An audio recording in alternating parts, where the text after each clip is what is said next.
Good afternoon, ladies and gentlemen. I'm your host, Los Chevalier, and you're welcome back to Tyranny Short Stories. Let's start reading, shall we? Read Recruitment by Paul Kersh. How do I... Jack Remedy strode up to the palisade of the disfavored encampment and planted his spear in the ground. Through the meager eye slits of his bronze mask, he started daggers at a pair of stone shields guarding the way forward. With their noses unturned and the hands at ease on the pommels of swords, their bearing was no more welcoming or congenial than his. "I'm here for the prisoners," Remedy announced. The guards exchanged a brief glance. Remedy already knew how this would go, and the necessity of watching it play out annoyed him to no end. "On whose authority?" the leftmost called. Remedy's grips on the spear tightened. The sun was beating on his shoulders. Back in the chorus camp, he might have challenged these two simply to take their shade. "Fifth Eye," he says. "The voices of Nerat, Kairos, the last shit you took. Pick one." "Hey!" The rightmost guard stepped forward and spoke in a clear voice. "No one informed us of the prisoner transfer. You will have to go through the proper channels."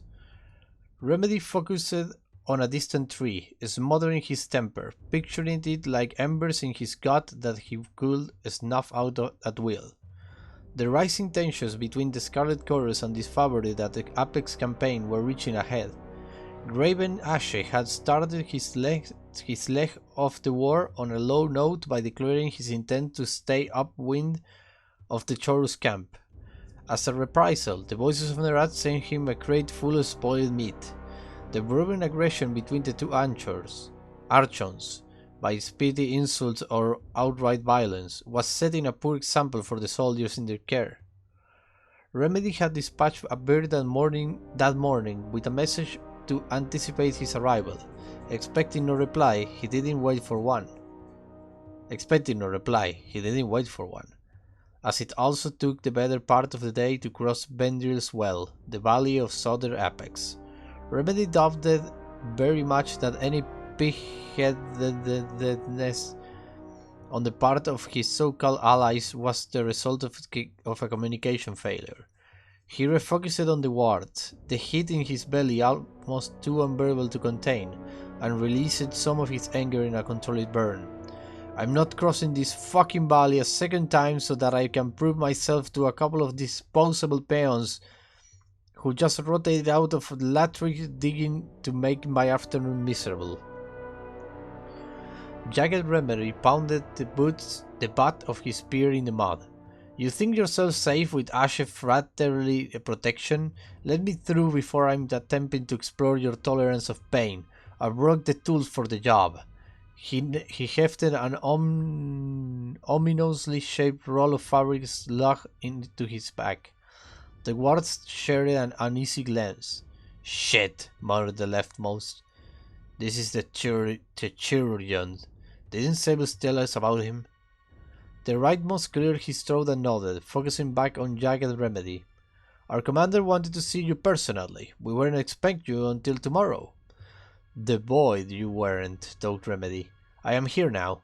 The leftmost took Remedy measure with courtesy this time, and called it over the palisade.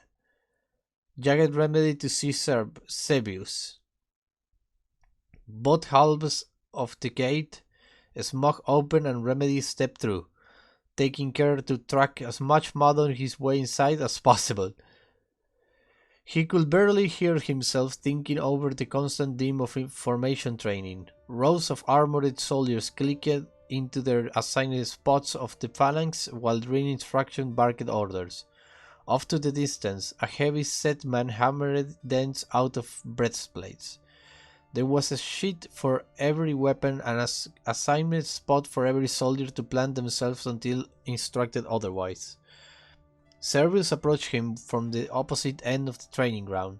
His broad shoulders supported the weight of a full suit of iron. By his age alone, Remedy guessed the commander wouldn't have lasted a day in the Scarlet Chorus, though he kept his observation to himself. "Glory to the voices," Remedy said with a fierce surprise. Cerberus spread an uneasy forward across his watery cheeks. "Gravid Ashe protects. I understand you are here for a score of enemy captives." Pausing on the distinction between prisoners and enemy captives, Remedy chose his words with care. Cerberus was a military man, and could be expected to solve his problems in an equally militaristic fashion.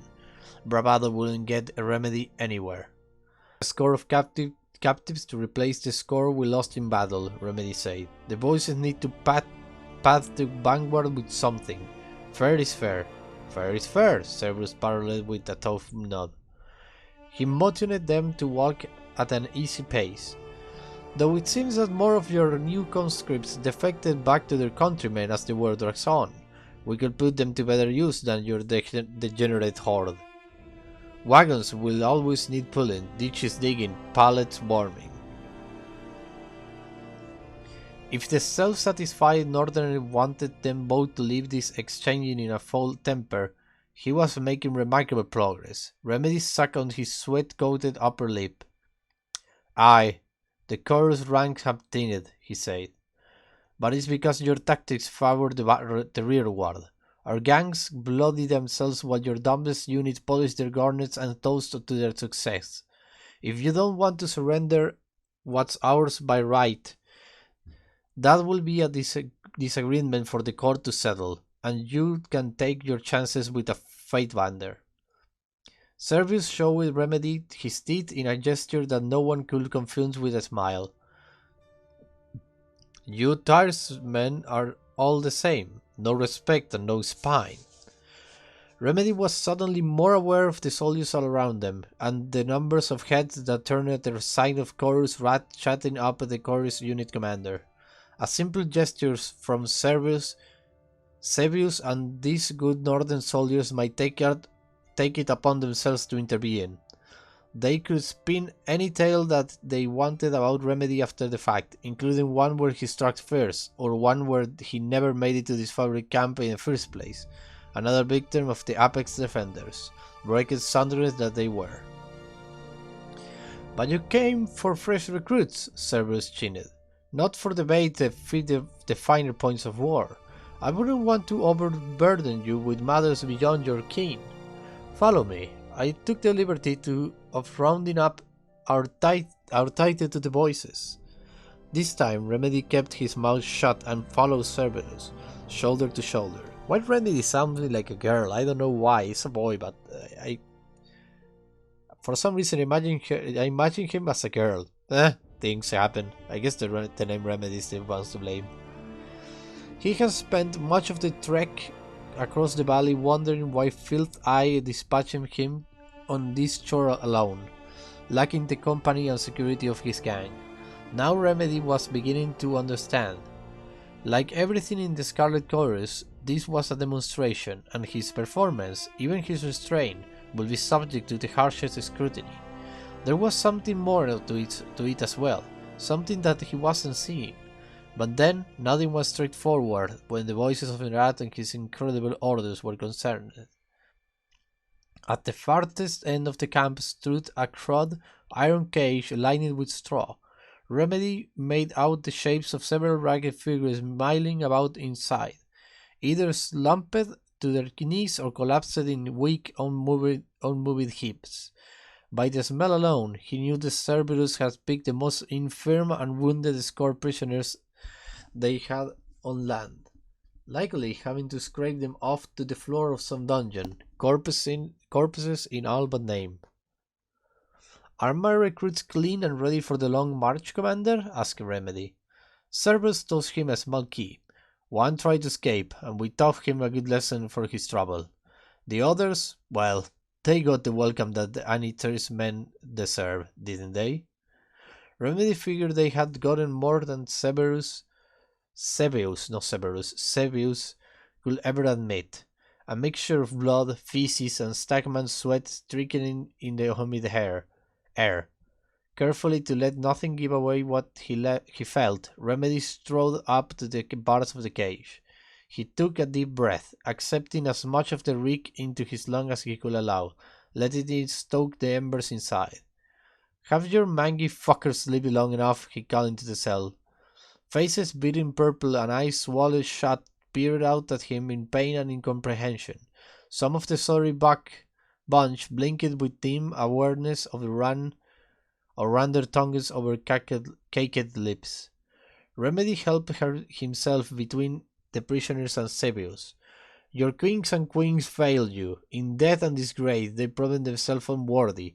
You might think the Scarlet Chorus is a conquered army, but don't mistake us for these ironclad piece-bucket foreigners. He gestured toward Sebius, which caused the commander to pick up attention. Remedy continued. This rusted shit and his sanctimonious courts did you wrong. I can't make it right again. I can't undo the damage, but I can give you something to fight for. A cause, a family, a hope. If nothing else, I offer you back your lives and your humanity. And with them, the promise that no one will harm you unless you let them. Beyond these walls, the Scarlet Chorus is eager to call you brother and sister. Remedy wished that he could have delivered the speech that Blood Munch gave when he was invited into the ranks, but Remedy was a man of few words. This sorry lot will have to settle for a second-rate shepherd. The chorus is the tiers. We are Hazen, Azure, Apex, Stalwart, the Bastard tier, and the Free Cities. By joining us, you don't lose what makes you strong. The Discovery took your home away. I offer you another one. To Graven Ashe, you are nothing more than slaves. The voices of the rat embrace you as family. He let those words soak in as he kneeled onto the ground. Remedy moved slowly, gave the recruits no cause to panic, and let them follow each of his careful motions. He unrolled a bundle of clothes from his pack on the dusty earth and revealed its contents, 20 bronze daggers. Fight for us won't be easy, Remedy said. Make no mistake, plenty of folks will want to hurt you. This time you will have the freedom to fight back. That is the voices of Nerat's personal covenant to each of you. He stood and unlocked the cell with Sebius' key. The commander flinched, his confidence no doubt shaken by the life and energy flowing from Remedy, which fed the tattering men and women like they were sucking piglets. Remedy focused all of his attention on the recruits. He let the door swing open and off to its own accord. They needed to see it happen. In their state, any symbol weighed 10 times its meaning.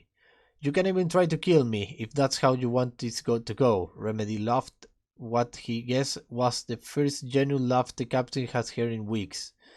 There is usually 2 in every watch who dares. Like anything else in the Scarlet Chorus, that will be up to you. He backed away and observed.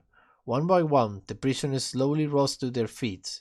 They exited the cell, shielding their faces from the light and testing their physical boundaries. Their attention darkened from Cerberus to Remedy with fresh anxiety.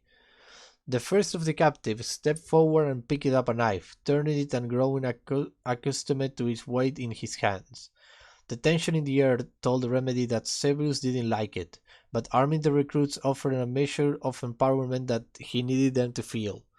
He needed them to trust his intentions, and he needed to deserve their trust, which was challenging enough with the disfavored Dimwind pressing over the recruitments, Gawain with his sword half drawn.